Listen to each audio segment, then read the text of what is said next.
السلام عليكم ورحمة الله وبركاته. ازيكم يا حبيب قلبي؟ عاملين ايه؟ يا رب تكونوا بخير. تعالوا بقى جربوا القرنبيط بقى على طريقتي وشوية صلصة كده بالشطة، حاجة تحفة هتعجبكم جدا. يلا بينا. طبعا نقطع القرنبيط كده لوردات وسط كده، وننزل بيها على المية السخنة، فيها معلقة كمون وشوية ملح صغيرين.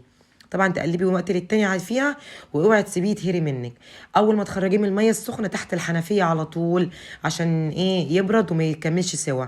دلوقتي في طاسه معلقتين زيت، عليها معلقه توم كبيره، عليهم معلقتين صلصه، وانزل بعصير الطماطم. دلوقتي انزل بالبهارات بتاعتي. طبعا البهارات انتوا عارفينها بتاعت الصلصه: الملح، فلفل، كزبره ناشفه، وشويه شطه. وما تنسوش معلقه السكر عشان تظبط حموضه الطماطم. دلوقتي بقلب كل البهارات في الطماطم كده، واسيبها على نار عاليه كده تتسبك براحتها. هحضر الخضره بتاعتي: شبت، بقدونس، كزبره. واحضر الدقيق اللي هقلب فيه القرنبيط. بحط عليه 3 معالق نشا وملح وفلفل اسود وشويه ملح وجنزبيل مطحون وكزبره ناشفه وكمون وكركم وشويه شطه، وتقلبي كل ده مع بعض. دلوقتي بنزل بالخضره اللي انا قطعتها، انزل عليها ب3 بيضات وملح وفلفل اسود وكمون وكزبره ناشفه وكركم وشويه شطه، نفس البهارات اللي حطيتها على الدقيق. هقلب كل ده مع بعض، وانزل عليهم بربع كوبايه ميه. ما تكتريش عن كده ميه، ربع كوبايه ميه بس.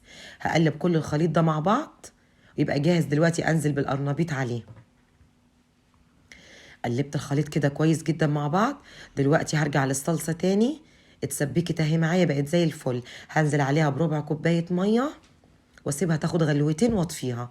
دلوقتي بقى لي كام قرن شطه كده اللي هنزل بيهم على الصلصه. دلوقتي بقلب القرنبيط في الخلطه الحلوه اللي انا عملتها دي، وبحط مصفى. اللي بحطه في الخلطه بحطه على المصفى. بنزل كل الزوايد اللي نازله منه في الطبق تاني. دلوقتي بعد ما خلصت الكميه بنزل بيها على الدقيق. وطبعا خلاص خرجت الشطه انا من الزيت، هحمر بقى القرنبيط. دلوقتي بحط الفلفل الشطه على الصلصه ياخدوا غلوه واحده، واطفي عليهم النار واسيبها. دلوقتي بقلي القرنبيط، بتقلبيه من وقت للتاني، ما تسيبوهوش. ودلوقتي اتحمر معايا وطلع لونه ذهبي وتحفه ومقرمش وخطير. انا بصراحه بحب الطريقه دي، ما بحبش الطريقه اللي هي بتحطوا الدقيق على البيض على الميه كده وبيبقى زي عجين كده. لا، ما بحبش الصوص ده. انا بحب اعمله بالطريقه دي احلى بكتير واجمل. دلوقتي خلصت الكمية، وقدمنا طبقنا، وقدمت الصلصة، وبالهنا والشفا. يا رب تعجبكم. ما تنسوش تقولوا رأيكم في الكومنتات.